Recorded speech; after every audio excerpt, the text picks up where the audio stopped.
Hello and अस्सलाम वालेकुम, I am doctor सनोवला। तो लास्ट वीडियो में हमने डिस्कस करी थी लास्ट 2 पार्ट्स में हमने इंट्रोडक्शन ऑफ ब्लड वो चैप्टर फर्स्ट चैप्टर कंप्लीट किया।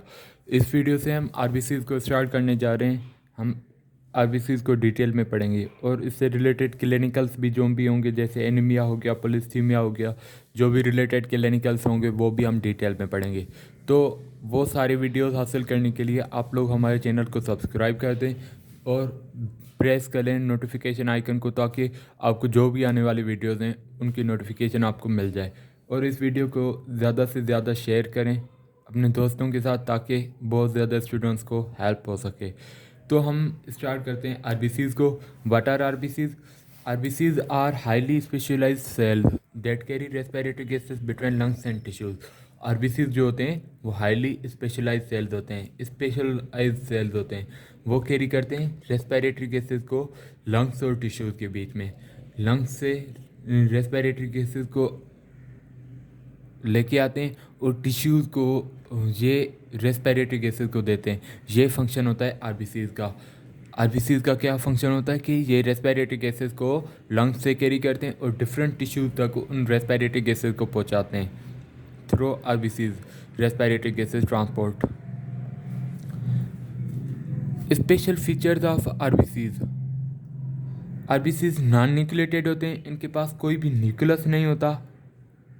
ये biconcave disc like in shape होते हैं। इनकी शेप जो होती है बाइकनकेव होती है, डिस्क लाइक शेप होती है, डिस्क लाइक अपीयरेंस होती है। आरबीसीज़ के पास हेमोग्लोबिन होता है। Haemoglobin is the main component of RBCs. जब आरबीसीज़ की डिस्ट्रक्शन होती है तो वहाँ उनसे हेमोग्लोबिन बनती है, और ये हेमोग्लोबिन ही होते हैं जिसके साथ ऑक्सीजन और कार्बन डाइऑक्साइड बाइंड हो रहे होते हैं, और जिसके वजह से ये ट्रांसपोर्ट करते हैं रेस्पिरेटरी गैसेस को between lungs and tissues.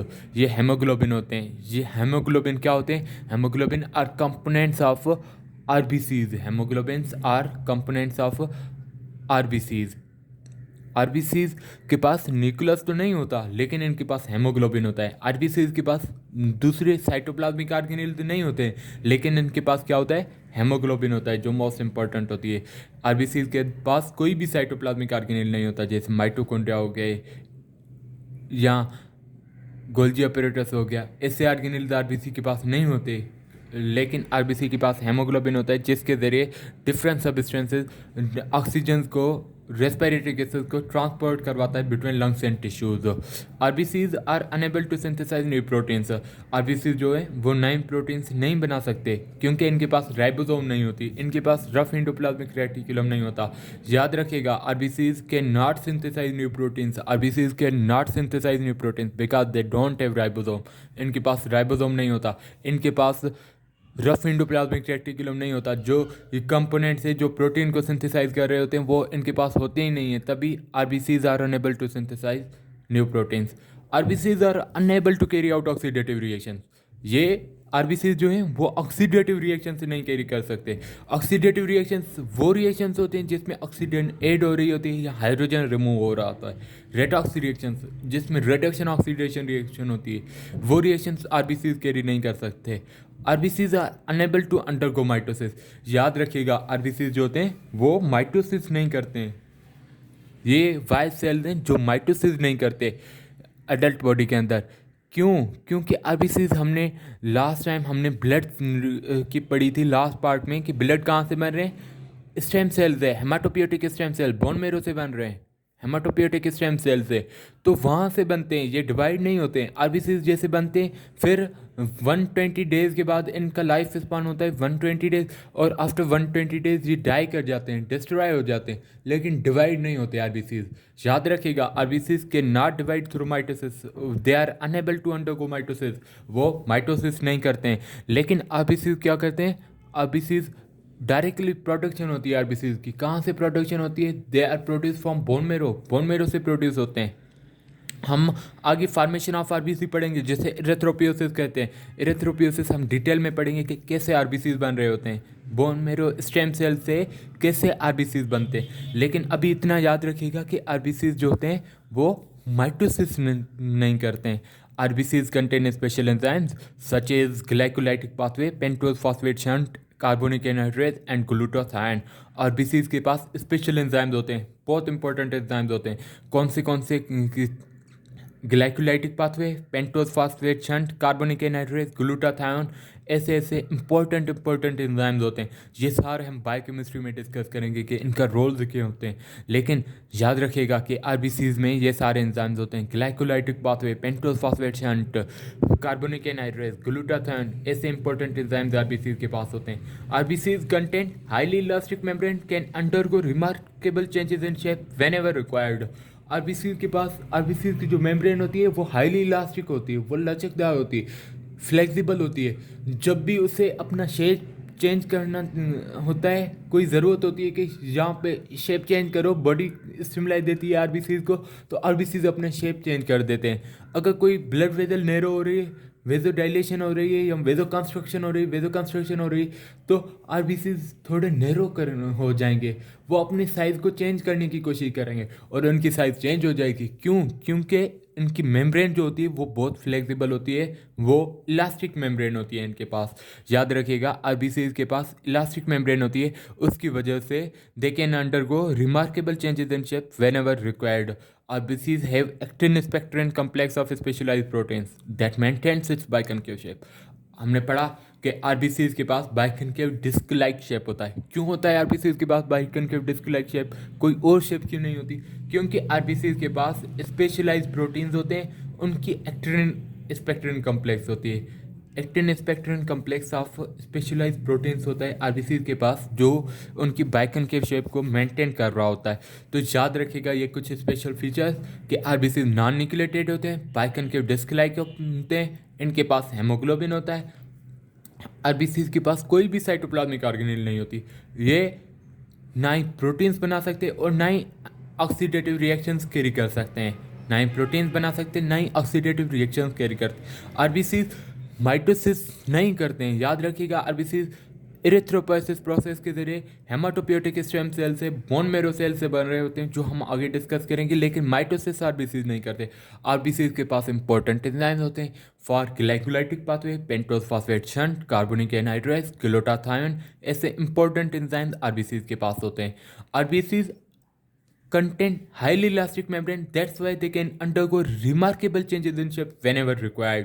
RBC को जब भी ज़रूरत होती वो अपने शेप को चेंज करते हैं। और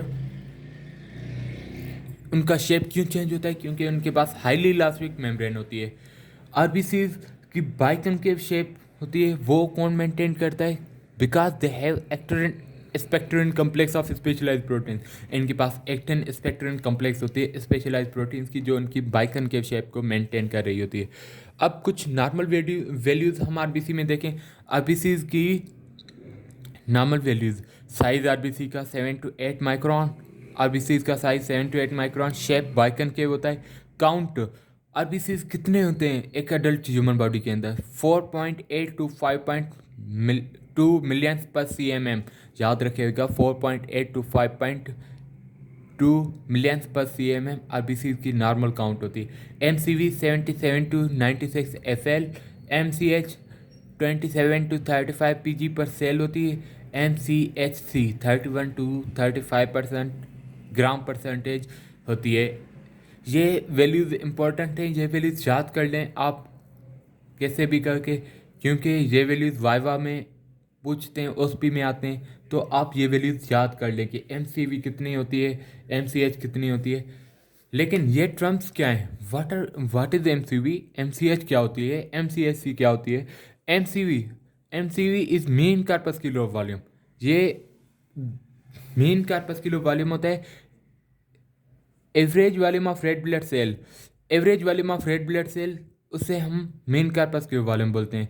रेड ब्लड सेल, ब्लड के अंदर रेड ब्लड सेल की कितनी वॉल्यूम है, आरबीसीज कितने पड़े हुए हैं, एवरेज वॉल्यूम कितनी है, वो उससे हम क्या बोलते हैं? Mean corpuscular volume. Average volume of red blood cell is known as mean corpuscular volume. Remember that, average volume of red blood cell की वॉल्यूम इन ब्लड, उससे हम मीन कार्पस क्यूब वॉल्यूम बोलते हैं। और इस mean corpuscular volume MCV को कैसे हम कैलकुलेट करेंगे? जब हेमाटोक्रेट को डिवाइड करेंगे रेड ब्लड सेल काउंट से।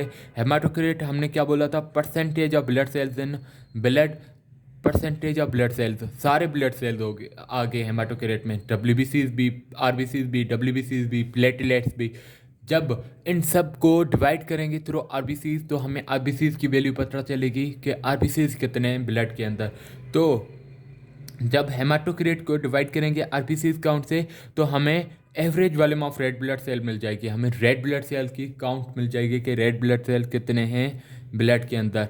तो average volume of red blood cell को उसे हम मीन कार्पस्क्यूलर वॉल्यूम बोलते हैं। उसके पास हमारे पास नेक्स्ट फॉर्म है MCH, मीन कार्पस्क्यूलर हेमोग्लोबिन। वो MC the mean corpuscular volume, ये MCH mean corpuscular haemoglobin. What is mean corpuscular haemoglobin? Average amount of haemoglobin per blood cell.